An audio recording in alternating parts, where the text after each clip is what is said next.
Adunni's scream pierced the darkness of their honeymoon suite at the Eco Hotel as her husband's face began to melt away like candle wax, revealing hollow eye sockets and gleaming white bones underneath. "Olumide," she gasped, scrambling backward on the silk sheets. What is happening to you?"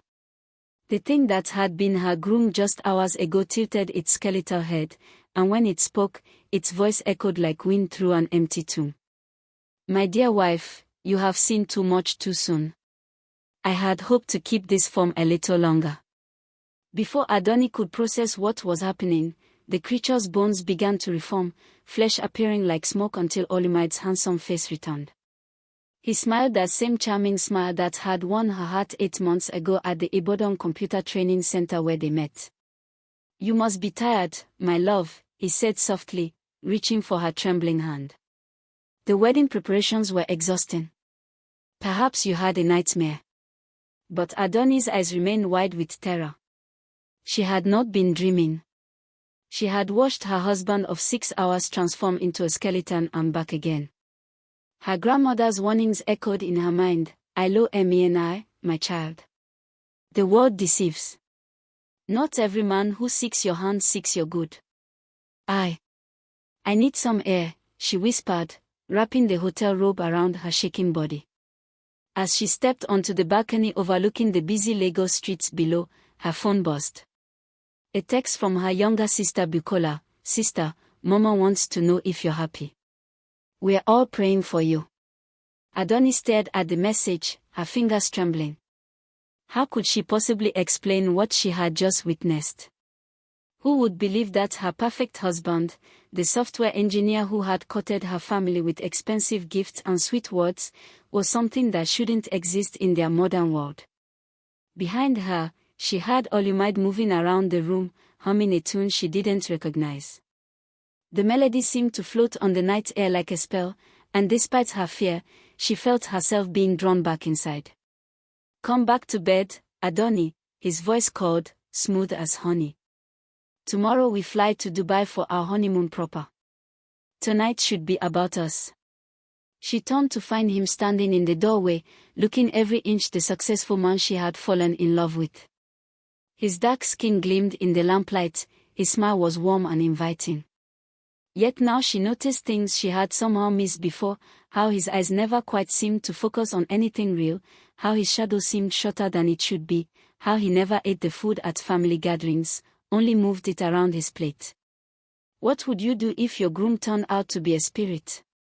Hit like if you believe in spiritual deception, and tell us where you're watching from. As Adunni reluctantly returned to their marriage bed, she couldn't shake the feeling that her new life was built on the most dangerous lie imaginable. And somewhere in the depths of her mind, her grandmother's voice whispered warnings she wished she had heeded. When a man appears too perfect, too generous, too eager to marry quickly, ask yourself what he might be hiding. The spirit world is full of beings who hunger for human connection, and they will take any form to get it. But by then, it was already too late. She was Mrs. Olumide Adegbite now, bound by marriage vows and traditional ceremonies. As sleep finally claimed her exhausted mind, Adunni didn't notice that her husband never closed his eyes, never breathed deeply in sleep, and cast no reflection in the mirror beside their bed. 3 weeks into their Dubai honeymoon, Adunni sat in their luxury suite bathroom, staring at the positive pregnancy test with a mixture of joy and terror. Under normal circumstances, this would be the happiest moment of her life. Instead, her hands shook as she remembered that night at the Eco Hotel. "Olumide," she called out carefully, "can you come here please?" He appeared in the doorway almost instantly, as if he had been listening through the walls. Since their wedding night, she had been watching him more carefully, noting the small things that seemed wrong. He never sweated, even in Dubai's blazing heat. He never seemed to need the bathroom. When they made love, his skin was always cold despite the passion in his eyes. "What is it, my beautiful wife?" he asked, settling beside her on the marble floor. She held up the test, watching his reaction carefully. For just a moment, so brief she might have imagined it, something flickered across his features. Not joy, not surprise, but something that looked almost like hunger. "We're going to have a baby," she whispered. Olumide's smile was radiant, but there was something predatory about the way his eyes gleamed. "This is wonderful news, Adunni. Our child will be very special." The way he said special sent ice through her veins. "What do you mean by that?" "Nothing, my love. Just that our child will have the best of both worlds, your intelligence and beauty, and my unique qualities." That evening, as they walked through the gold souks, Adunni caught their reflection in a shop window and gasped. She was there, clearly visible, but Olumide appeared as nothing more than a faint shimmer beside her. "Did you see that?" she asked, grabbing his arm. "See what?" She pulled him back to the window, but now his reflection appeared normal. Yet she had seen it, or rather, she had seen the absence of it. "I think I'm getting sick," she lied. "Maybe we should cut the honeymoon short and go home." Olumide's grip on her hand tightened just a fraction too much. "Nonsense. We have another week here. And besides, I've arranged for us to visit a special place tomorrow. A traditional healer who can bless our unborn child." "A traditional healer? In Dubai?"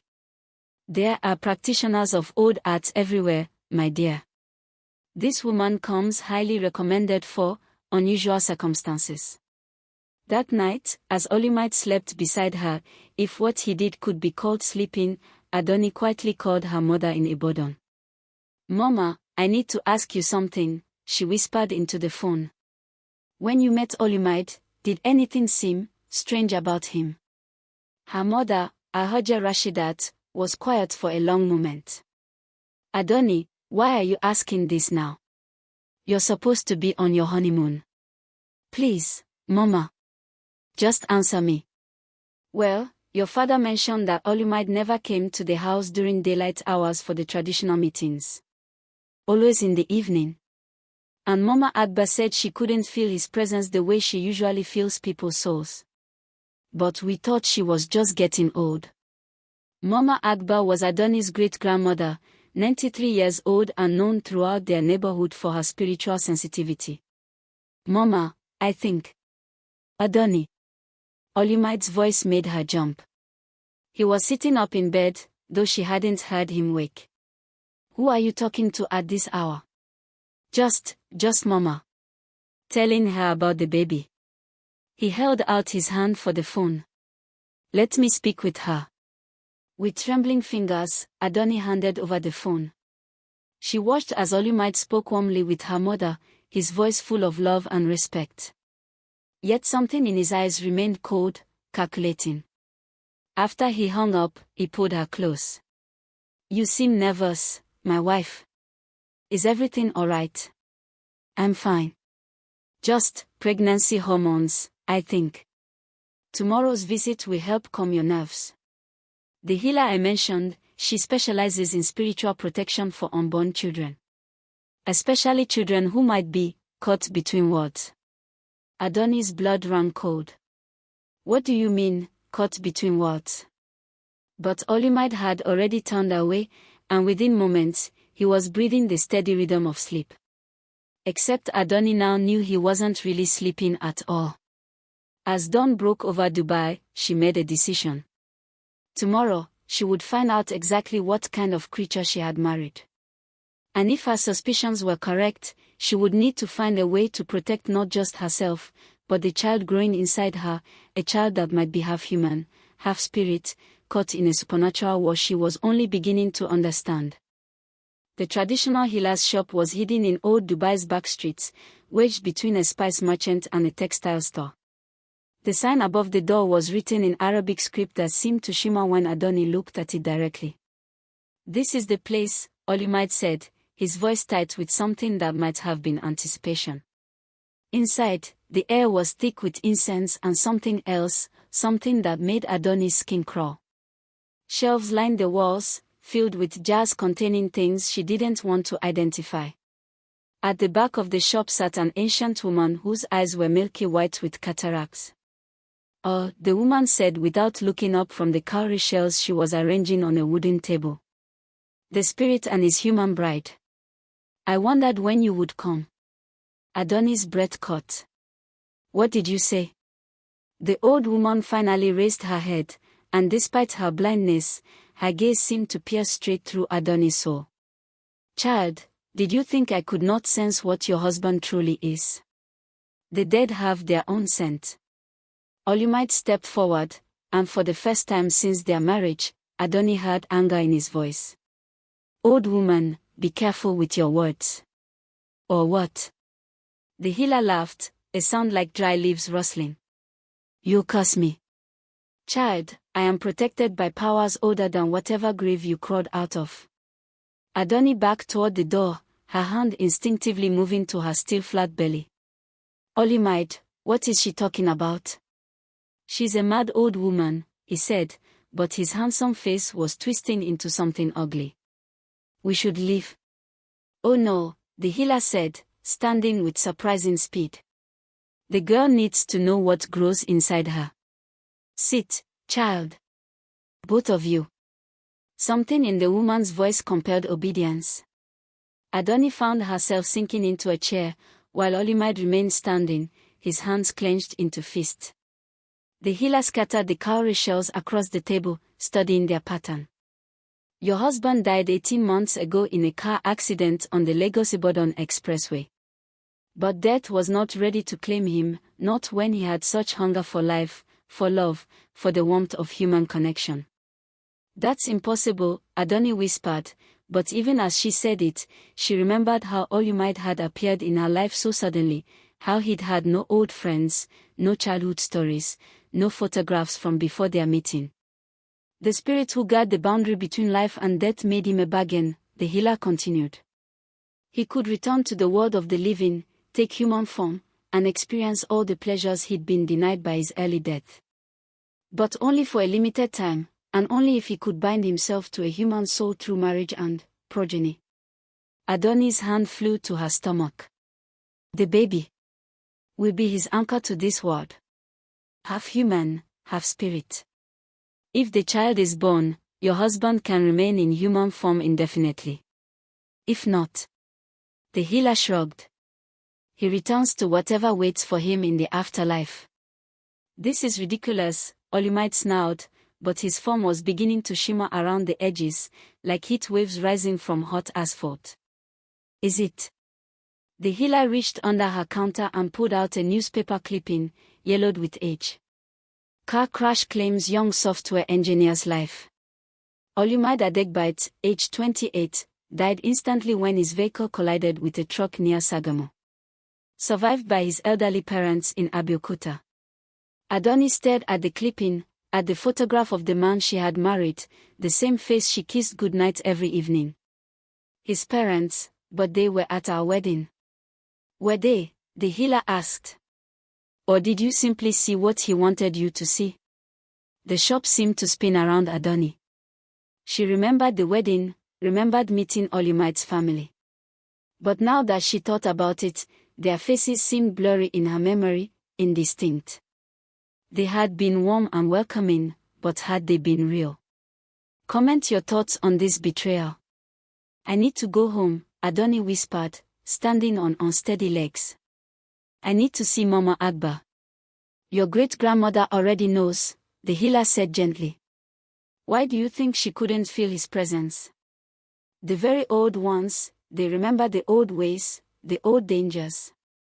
She's been praying for your protection since the day you announced your engagement. Olumide's form was becoming more unstable, his edges blurring. We are leaving. Now. But as they reached the door, the healer called out one final warning, child, the spirits who made this bargain with your husband, they will not let you go easily. Your unborn child is too valuable to them. If you try to break free, they will send others. And some spirits are far less patient, far less kind than the one you married. Outside in the blazing Dubai sun, Olumide grabbed Adunni's arm with fingers that felt like ice. You will forget everything that mad woman said. We are going back to our hotel, and tomorrow we fly home to Lagos as planned. But as his grip tightened, Adunni saw his reflection in a shop window again, or rather, she saw the absence of it. And she knew, with horrible certainty, that everything the healer had said was true. The return flight to Lagos felt like descending into a trap. Adunni sat in first class beside her dead husband, watching him charm the flight attendants with his perfect smile while her mind raced with escape plans. Each option seemed more impossible than the last. She couldn't simply run away. Where could she go that a spirit couldn't follow? She couldn't tell her family the truth, they would think she'd lost her mind. And now there was the baby to consider, this half-human child that might be the key to keeping Olumide anchored in the world of the living. "You're very quiet, my love," Olumide said, his cold hand covering hers. "Still thinking about that crazy woman in Dubai?" "I'm just tired," Adunni lied, forcing herself to meet his eyes. Excited to be home. But when they landed at Murtala Muhammad Airport, her mother was waiting with news that made Adunni's blood run cold. "Mama Agbe wants to see you immediately," Ahoja Rashidat said after embracing them both. "She's been having dreams about you, child." Disturbing dreams. Olumide's grip on Adunni's suitcase tightened. "Perhaps we should settle in first. Adunni needs rest." "Nonsense," her mother replied firmly. "When Mama Agbe calls, we go. She's 93 years old, how much longer do you think we have with her wisdom?" The drive from Lagos to their family compound in Ibadan passed in tense silence. Olumide sat rigid in the passenger seat while Adunni's mother chattered about wedding gifts and thank you notes. In the back seat, Adunni noticed that the family photos on her phone showed strange gaps where Olumide should have been standing beside her. Mama Agba was waiting in her traditional mud hut behind the main family house, her ancient hands working prayer beads as they approached.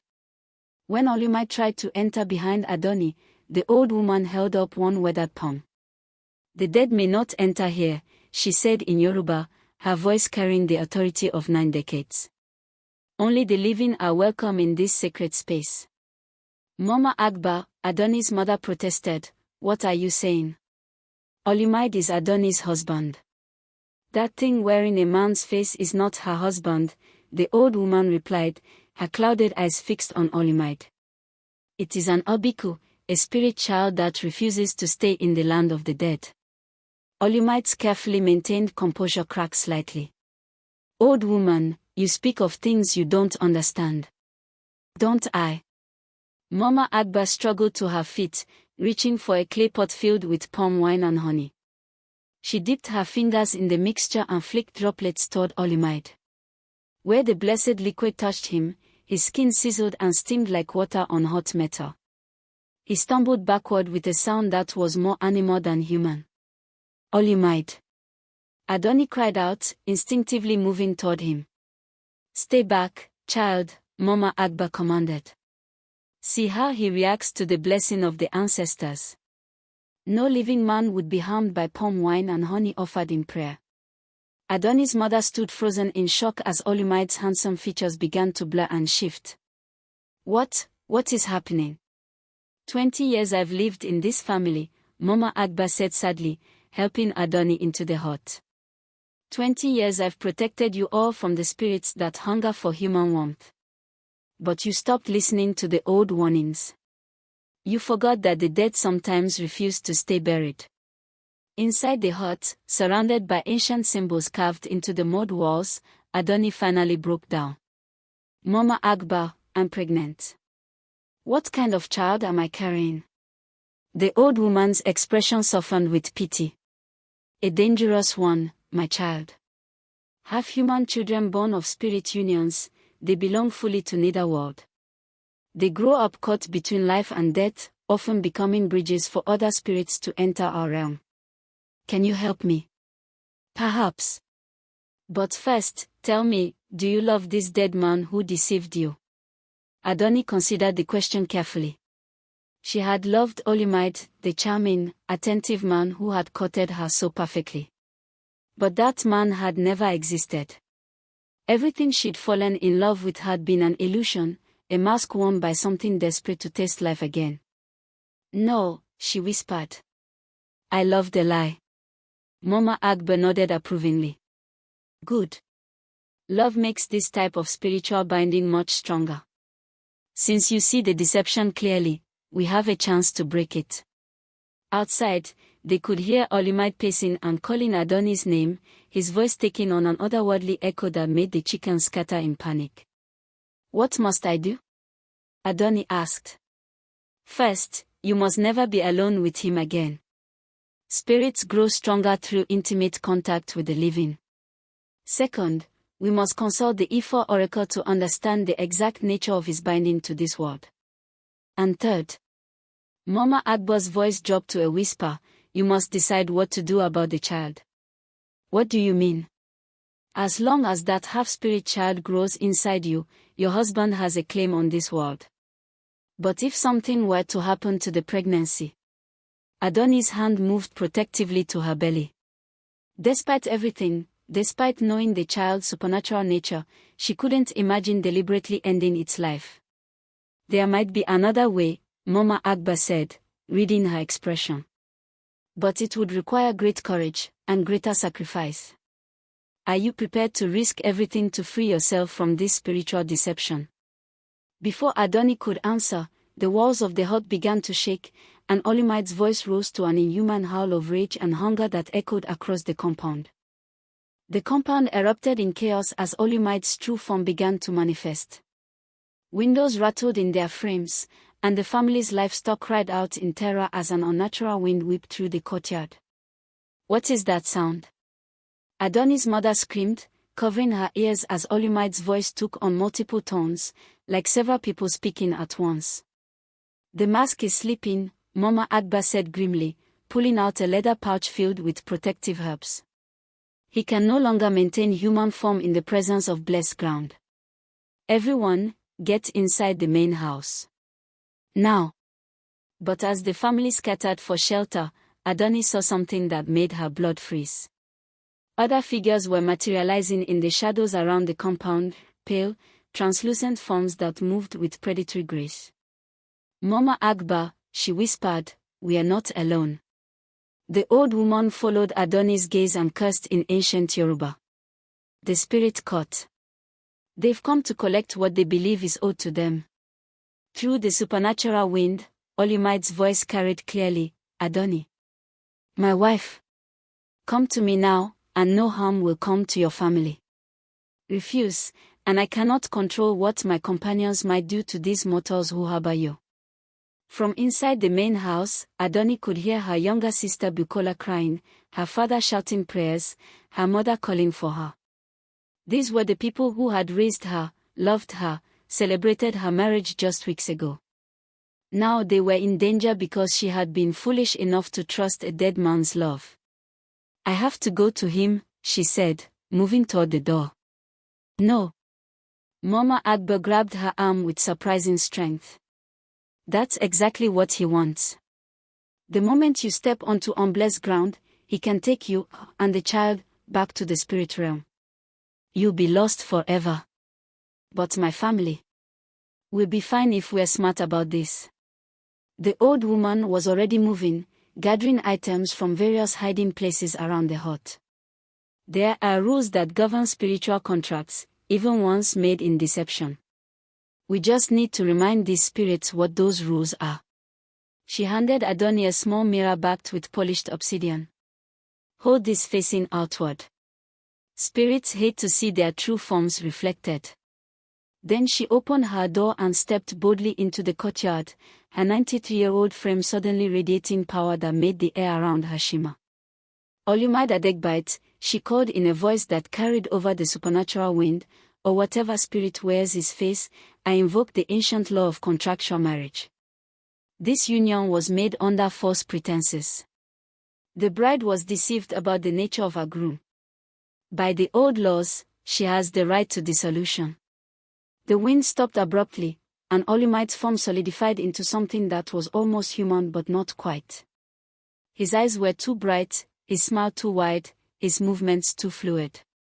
Old woman, you speak of laws that no longer apply in this modern world, he said, but there was uncertainty in his voice now. The contract is sealed. She carries my child. Does she? Mama Agba challenged. Show us the traditional marriage rites that were properly performed. Show us the bride price that was paid in honest currency. Show us the witnesses who can swear that both parties entered this union with full knowledge of each other's nature. The other spirits began to murmur among themselves, their forms shifting restlessly. Adunni realized that Mama Agba was doing more than just arguing. She was invoking spiritual law, calling on powers older than the hungry ghosts surrounding them. The bride was deceived, Mama Agba continued, gaining confidence as she spoke. The groom presented false identity, false history, false nature. Under both human and spiritual law, such a marriage can be dissolved if the deceived party formally renounces the union before witnesses. I renounce it, Adunni said, stepping out of the hut despite her terror. I renounce this marriage made in deception. I call on my ancestors to witness that I was tricked into union with a dead man wearing a false face. For a moment, nothing happened. Then one of the shadow spirits stepped forward, an ancient figure whose form seemed to be made of starlight and bone. The old woman speaks truth, it said in a voice like wind through cemetery trees. Deception voids consent. The marriage contract is broken. Olumide let out a howl of rage and despair that shattered every window in the compound. No. I won't go back to the cold darkness. I won't return to being nothing. He lunged toward Adunni, his form shifting between human and something far more terrifying. But the obsidian mirror in her hands flared with protective light, and he recoiled as if burned. The child, he snarled. I still have claim to the child. The ancient spirit considered this. The child was conceived under false pretenses as well. But it paused, studying Adunni with eyes like dying stars. The child has begun to develop its own spiritual nature. It exists in the space between worlds now. To remove it would require significant intervention. What kind of intervention? Adunni asked, though she dreaded the answer. A spiritual cleansing that might end the pregnancy, Mama Agba said quietly. Or another path. More dangerous, but possible. Tell me. You carry the child to term, but under spiritual protection. When it's born, it chooses human life with you, or spirit existence with its father.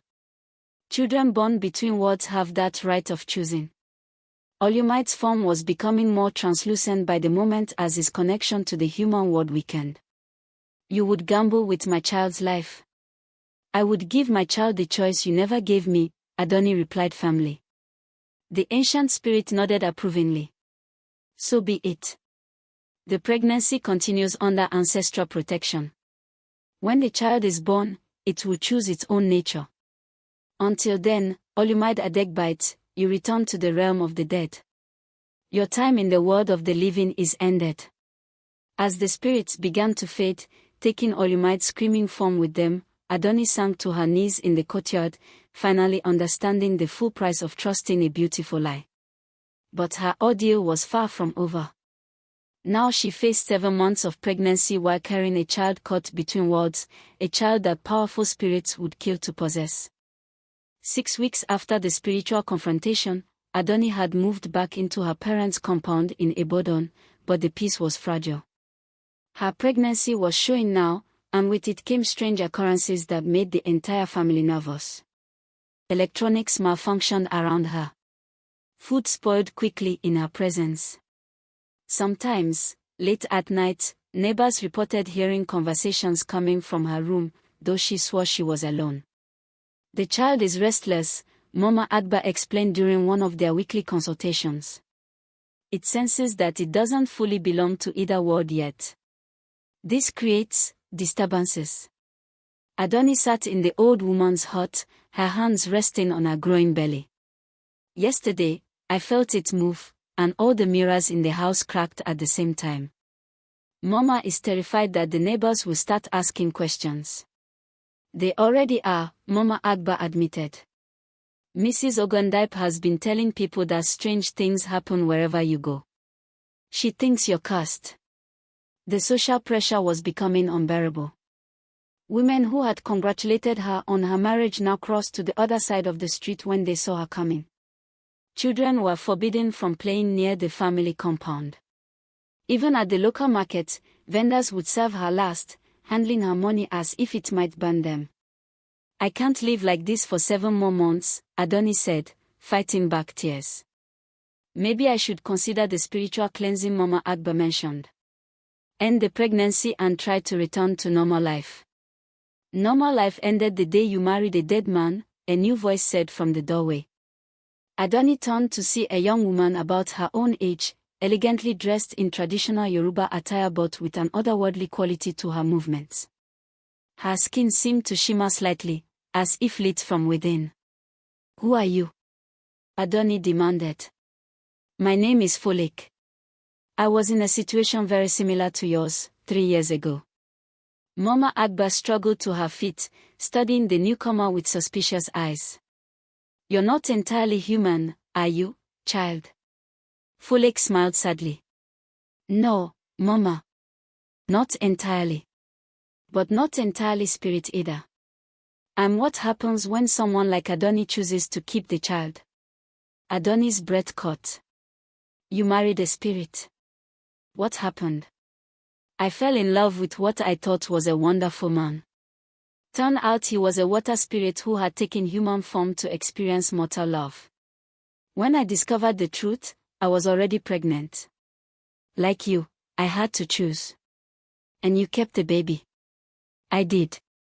My daughter was born between worlds, just as yours will be. But here's what the elders don't tell you: these children aren't cursed. They are bridges. They can see things others can't, help in ways others can't, protect their families from spiritual dangers that ordinary humans would never recognize." Folklore moved closer, her presence somehow calming the restless energy that always surrounded Adunni now. "My daughter is 3 years old now. She's helped our community identify 3 other spirits who tried to trick their way into human marriages. She's warned families about curses sent by jealous neighbors. She's even helped lost souls find their way to the afterlife. But the disturbances, the fear from neighbors, fade as the child grows older and learns to control their abilities. Yes, the first few years are difficult. But Adunni, your child could be a protector for your family line for generations to come." Mama Agba was nodding slowly. "There is precedent for this. In the old days, children born between worlds often became great priests and priestesses, healers and spiritual guardians. Share this folktale retelling with someone who loves African drama." "So you're saying I should definitely continue the pregnancy?" "I'm saying you should understand all your options," Folklore replied. "The spiritual cleansing would return you to purely human life, yes. But it would also rob your family of a potential protector. And..." She hesitated. "What?" "There are other spirits out there, Adunni. Other dead men and women who hunger for human life. Your child could sense them coming, warn you before you or your family members are deceived again. Don't you think that's worth considering?" Before Adunni could respond, her younger sister Bukola came running into the hut, breathless with panic. "Sister! Come quickly. Mama says there's a man at our gate asking for you. He says he's Olumide's brother, come to check on your welfare." Adunni's blood ran cold. Olumide had no brother. His entire family was fabricated. Folklore was already moving toward the door, her form taking on a more ethereal quality. "Another spirit, then. They haven't given up on claiming your child." Mama Agba grabbed her walking stick with grim determination. "Then it's time to show these hungry ghosts that this family is not defenseless. Adunni, stay close to me. Folklore, can you?" "I'll scout ahead," the half-spirit woman said, already fading from view. "See what we're dealing with." As they hurried toward the main house, Adunni realized that her ordeal was far from over. If anything, it was escalating. The spirit wanted her child, and they were willing to use any deception, any manipulation, to get what they hungered for. But now she wasn't facing them alone. She had allies in both the human and spirit worlds. The question was, would that be enough to protect her unborn child from forces that had been denied once and would not be denied again? The man at the compound gate was everything Olumide had been: handsome, well-dressed, carrying expensive gifts. But where Olumide had been warm and charming, this spirit radiated cold calculation beneath his perfect smile. "Sister Adunni," he called out as she approached with Mama Agba and her family. "I am Kola, Olumide's younger brother. I've come from Abeokuta to check on your welfare during this difficult time." Adunni's father, Alhaji Miritola, stepped forward diplomatically. "Brother, we appreciate your concern, but we were not aware that Olumide had family still living." "We were estranged," Kola replied smoothly. "After the accident," he paused dramatically. "You do know about the accident, don't you?" The question hung in the air like a trap. Adunni realized that this spirit was testing how much they knew about Olumide's true nature. If they admitted knowledge of his death, they would be revealing their spiritual awareness. If they didn't, they would appear to be hiding something. "We know," Mama Agba said simply. "We also know that the dead should stay buried." Kola's perfect composure cracked slightly, his eyes flashing with something inhuman. "Old woman, you speak of things beyond your understanding." "Do I?" Mama Agba stepped closer to the gate, and Adunni noticed that the spirit unconsciously stepped back. "Then explain why you cast no shadow in the afternoon sun, Kola, who claims to be Olumide's brother." Everyone looked down at once. Indeed, where Kola stood, there should have been a clear shadow on the dusty ground. Instead, there was nothing but undisturbed earth. "Explain why the dogs have been howling since you arrived," Mama Agba continued, her voice gaining power. "Explain why the palm wine in our ceremonial gods has turned bitter, and why the chickens refuse to come near the gate." Kola's handsome face was beginning to blur around the edges, like a photograph left too long in the sun. "I came here peacefully, seeking only to honor my family obligations to my brother's widow and unborn child." "Your brother made his own obligations," Adunni said, finding her voice. "And those obligations were broken when the truth of his deception came to light." "Were they?" Kola's smile was sharp as a blade now. "Because from where I stand, you still carry his child. That creates certain, hereditary responsibilities." Folklore materialized beside the gate so suddenly that everyone jumped. Her usually gentle demeanor was gone, replaced by something fierce and protective. "Back away from this family, spirit," she commanded, her half-human nature lending authority to her words. "The child is under ancestral protection. You have no claim here." Kola laughed, a sound like breaking glass. "Oh, the half-breed speaks. Tell me, little bridge between worlds, what makes you think your mixed nature gives you power over pure spirits like myself?" "This," Folklore said simply, and raised her hands. The air around the compound shimmered, and suddenly Adunni could see the true scope of what was happening. Kola wasn't alone. Dozens of translucent figures surrounded the compound, spirits of various types, all drawn by the promise of the half-human child growing in her womb. "My God," her mother whispered, seeing the spiritual army for the first time. "How many of them are there?" "Too many for us to fight directly," Mama Agba admitted, but her voice remained steady. "But they cannot cross onto blessed ground without invitation. That's why they send this one to speak for them." Kola's form was stabilizing again, his features becoming more defined. "We don't wish to fight, honored elder. We simply want what is ours by spiritual right. The child was conceived by one of us. It belongs partially to our realm. The child belongs to itself," Adunni declared, stepping forward despite her fear. "When it's born, it will choose its own path. Until then, it remains under my protection and the protection of my ancestors." "Your ancestors are dead and gone, little mother. We are here now, and we are patient. 7 months is not so long to wait. But it is long enough for us to prepare proper defenses," a new voice called from behind them. Adunni turned to see her Uncle Sigen approaching with 3 other men she didn't recognize. They carried traditional items, palm fronds, cowrie shells, carved wooden staffs that seemed to pose with their own inner light. "Uncle, what are you doing here?" "Mama Agba called us," he said, his eyes never leaving Kola's form.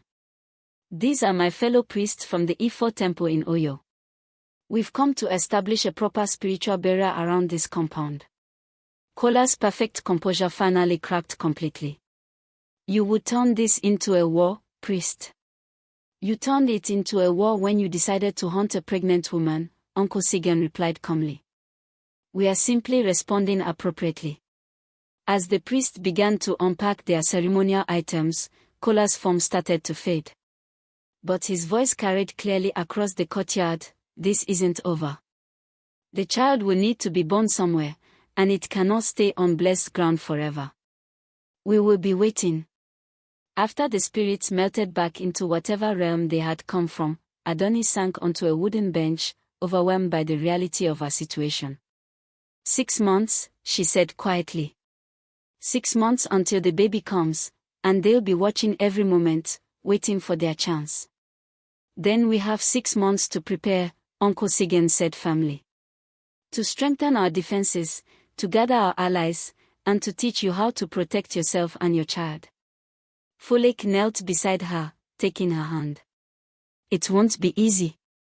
But you're not alone in this.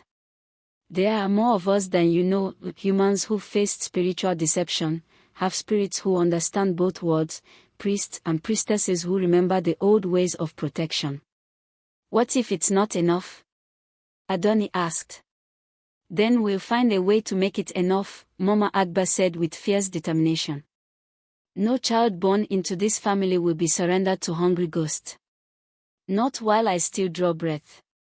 As the priests began their protective rituals around the compound, Adunni felt a flutter of movement in her belly, the first time she had felt the baby respond to the spiritual activity around them.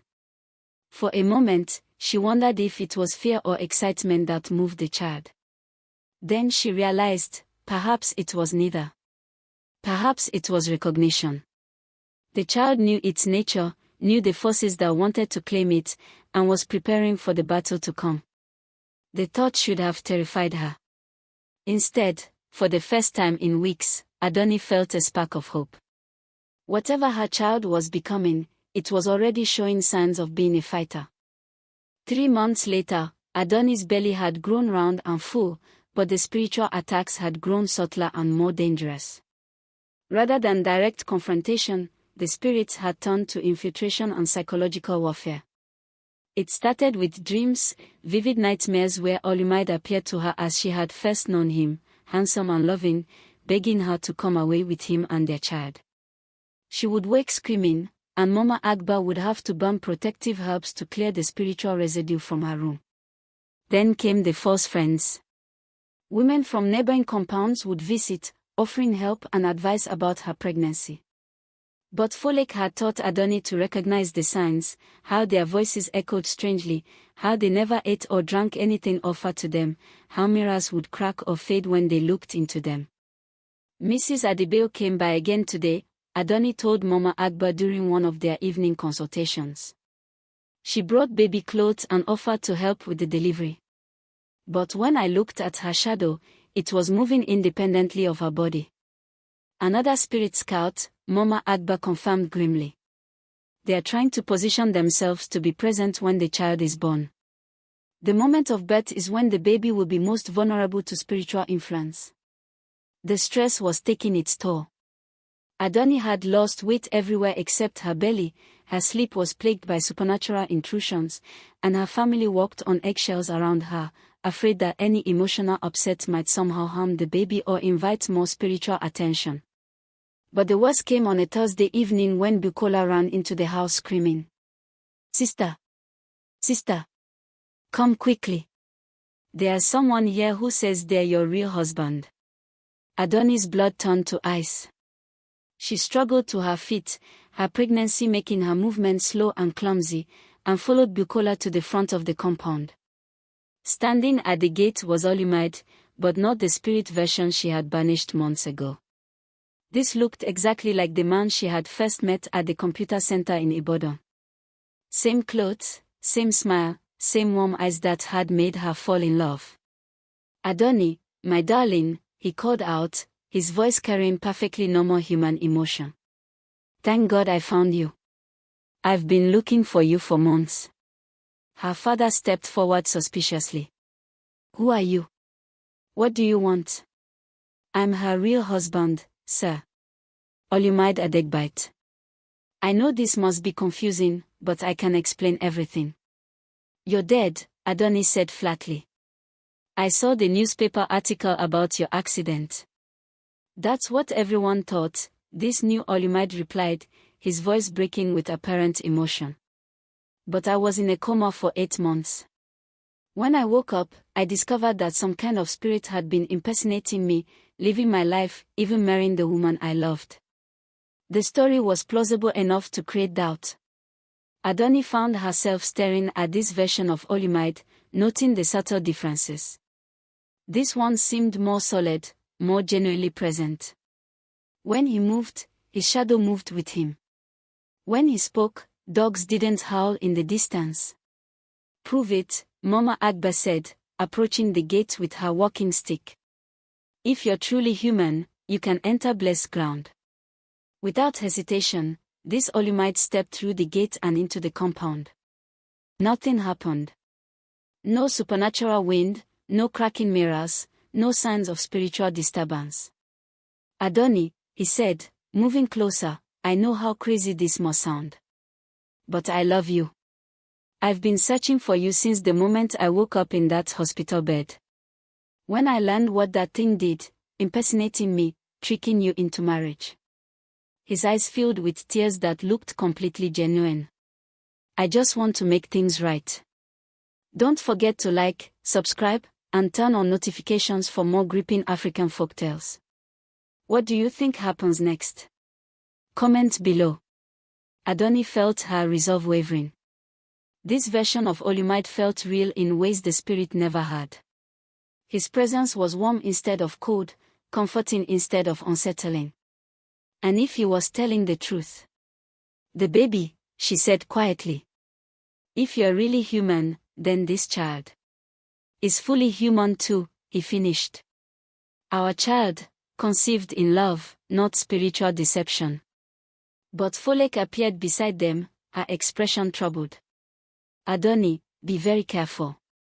This is exactly the kind of sophisticated deception the spirit court would attempt when simpler tricks failed. I'm not a spirit, this Olumide protested. I'm flesh and blood, just like you.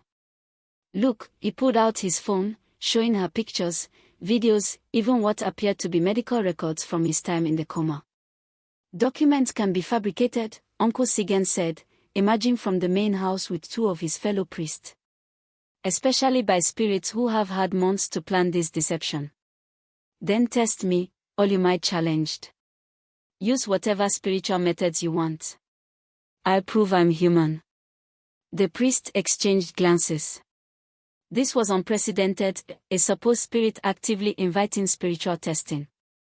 Very well, Uncle Sigen said finally. But understand that if you are what we suspect you to be, this testing will be unpleasant. I understand, Olumide replied firmly. I'm willing to endure anything to prove my humanity and win back my wife. As the priest began preparing their test, Adunni realized she was facing the most difficult decision of her pregnancy. If this was truly her human husband, then everything she had been through was the result of a terrible mistake. Her child would be normal, her marriage would be real, and she could finally have the life she had always wanted. But if this was another deception, a more sophisticated trap, then trusting him could cost her everything, including the supernatural child who might be her family's greatest protection. The test would begin at dawn. By tomorrow night, she would know the truth. The question was, would she be strong enough to accept whatever that truth turned out to be? The spiritual testing began before sunrise, with Uncle Sigen's priest creating a sacred circle in the compound's central courtyard. They had walked through the night, laying out patterns in blessed chalk, positioning mirrors at specific angles, and preparing various herbs and oils that would react to different types of spiritual energy.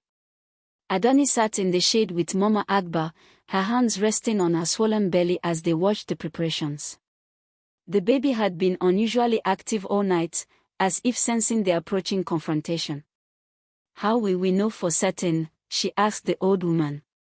"Truth has a way of revealing itself when properly invited," Mama Agba replied. "But child, you must be prepared for either outcome. If this is truly your human husband, then you've spent months believing terrible things about an innocent man. If it's another deception, then I'm carrying a half-spirit child, and the danger is greater than ever." Olumide, whichever version he truly was, submitted to the testing with remarkable patience. He stood calmly as the priest chanted over him, sprinkled him with holy water from 3 different religious traditions, and held blessed mirrors to his face. Each test showed him to be solidly human. He cast proper reflections, his shadow behaved normally, and sacred substances didn't burn his skin. "The tests are inconclusive," Uncle Sigen admitted after several hours. "If he's a spirit, he's unlike any we've encountered before."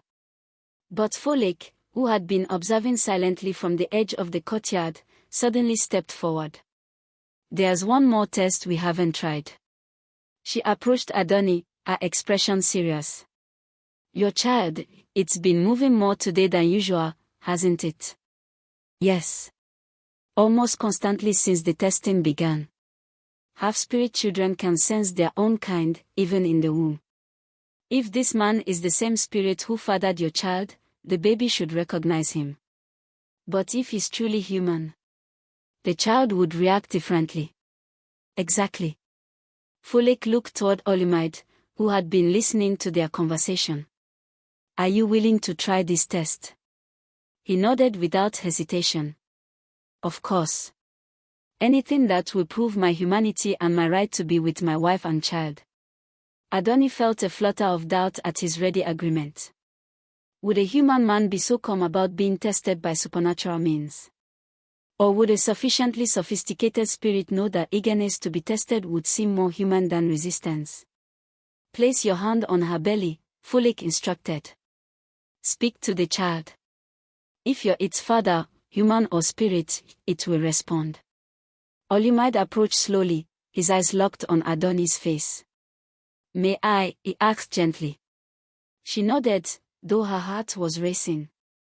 The moment his warm hand touched her belly, the baby began to move frantically, not the gentle stirring she had grown accustomed to, but violent, agitated motion that made her gasp. "The child is distressed," Mama Agba observed sharply. "Or excited," Olumide countered. "Perhaps recognizing its father after months of separation."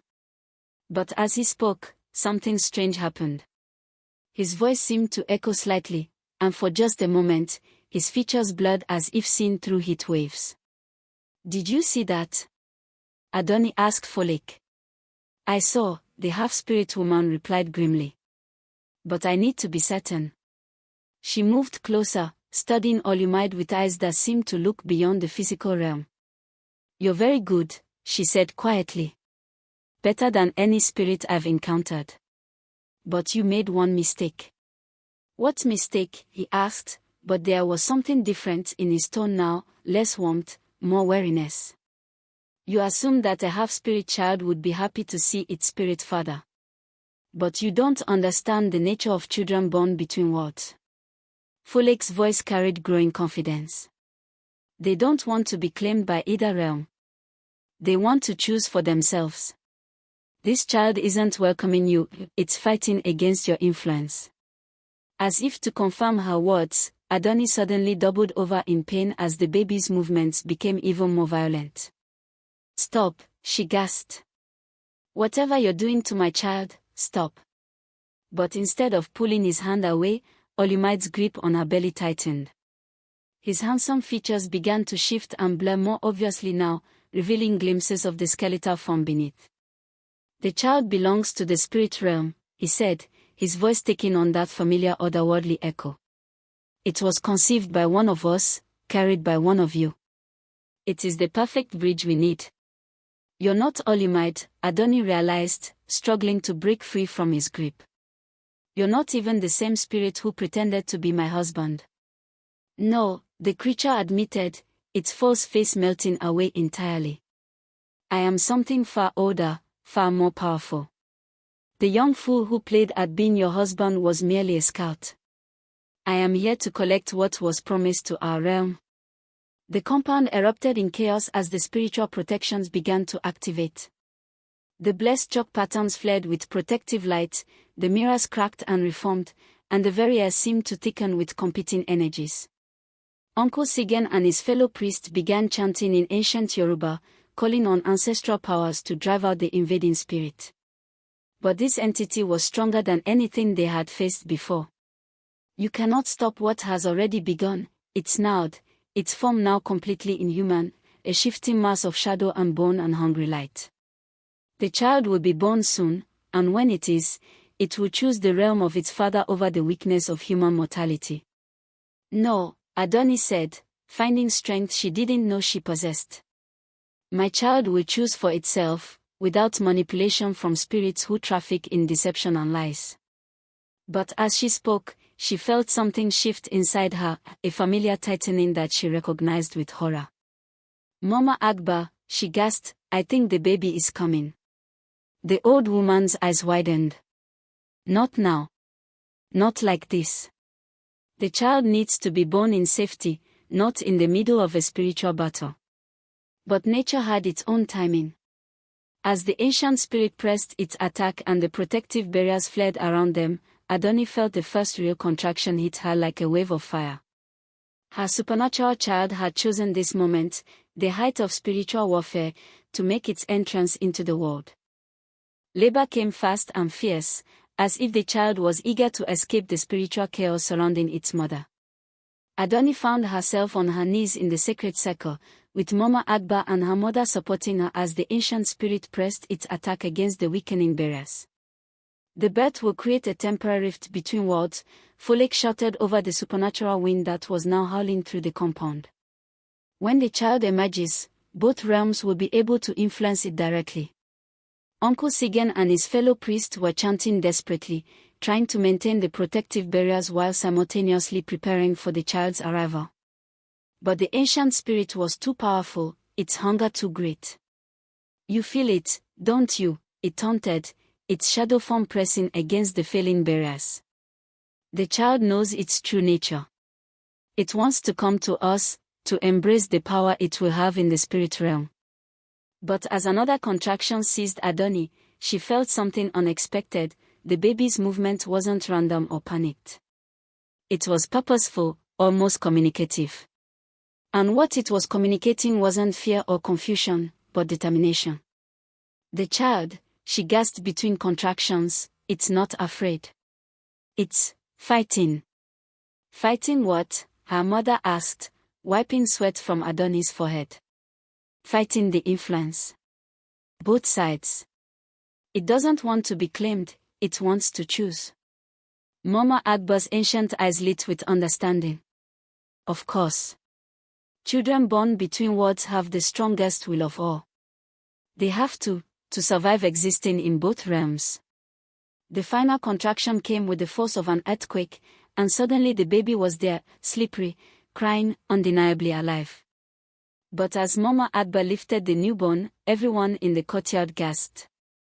The child's eyes were open, alert in a way that newborns' eyes never were. And in those eyes was an intelligence that seemed far older than minutes of life should allow. My child, the ancient spirit howled, pressing harder against the barriers. Give me my child. But the baby turned its head toward the sound and did something extraordinary. It glared at the spirit with obvious displeasure and let out a cry that wasn't just loud, but carried actual power. The sound struck the ancient spirit like a physical blow, causing its form to waver and retreat. The child rejects you, Folklore said with wonder. It chooses the human realm. No, the spirit raged. It belongs to us. It was conceived by one of us. But the baby, still covered in birth fluid and connected to its mother by the umbilical cord, somehow managed to raise one tiny fist in what looked unmistakably like a gesture of defiance toward the spirit. Then it spoke. Not baby sounds, not cries, but actual words in ancient Yoruba: "I am not yours to claim. I choose my own path." The shock of hearing a newborn speak sent ripples of power through both realms.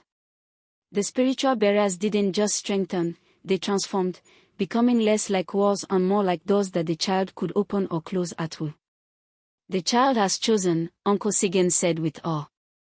"It accepts both natures but claims loyalty to neither realm exclusively. It will be a guardian, a protector of the balance between worlds." The ancient spirit made one final desperate lunge toward the child, but the baby simply looked at it with those impossibly wise eyes and spoke again: "Go back to where you belong. Your time of deception is ended." The command carried such authority that even the ancient spirit had no choice but to obey. It retreated with a howl of frustrated rage, taking its host of lesser spirits with it. As the supernatural wind died down and the blessed barrier settled into a gentle protective glow around the compound, Adunni held her daughter for the first time. The child looked up at her with normal baby eyes now, the ancient intelligence hidden but not gone. "What will we call her?" her mother asked softly. Adunni thought about everything they had endured, all the deception and danger, the courage required to face supernatural forces and emerge victorious. "Ayé turned," she said finally. "Joy has come home." Mama Agbe nodded approvingly. A good name for a child who chose her own destiny from the moment of birth. Folklore knelt beside them, her own mixed nature allowing her to sense things others couldn't. She'll need training as she grows older. Learning to control her abilities, understanding both worlds she can access. But Adunni, you've given birth to something remarkable, a child who can protect others from the kind of spiritual deception you faced. Comment your thoughts on this incredible conclusion. What would you have done in Adunni's place? As the sun set over the compound, painting the sky in shades of gold and crimson, Adunni realized that her ordeal was truly over. She had been deceived by a spirit, yes. She had been haunted by entities that saw her child as a prize to be claimed. But she had also discovered her own strength, the power of her family's love, and the wisdom of those who remembered the old ways. Most importantly, she had learned that even in a world where spirits could deceive and manipulate, where the dead could masquerade as the living, truth had its own power. Love based on deception could never last, but love based on choice, on genuine knowledge of each other's nature, that could endure anything. Her daughter would grow up knowing both worlds, understanding spiritual dangers that most humans couldn't even perceive. But she would also grow up in a family that had proven they could face any supernatural threat and emerge victorious. Ayé Ló M'Ẹni, Adunni whispered to her sleeping daughter, repeating her grandmother's old warning. "The world deceives. But we are strong enough to see through the deception and choose our own truth." As if in response to her mother's words, baby Ayrton opened her eyes briefly, just long enough to flash that knowing look that said she understood exactly what kind of guardian she was destined to become. The bride who had discovered her groom was a spirit in disguise had become the mother of a child who would ensure that such deceptions could never again threaten her family line. In the end, the spirit's hunger for human connection had created their own downfall, a half-human guardian whose first loyalty was to truth itself. Don't forget to like, subscribe, and turn on notifications for more incredible African folktales and mythic retellings. Share this story with someone who appreciates tales of resilience, supernatural drama, and the power of choosing your own destiny. What other Yoruba folktales would you like to see retold for modern audiences? Let us know in the comments below.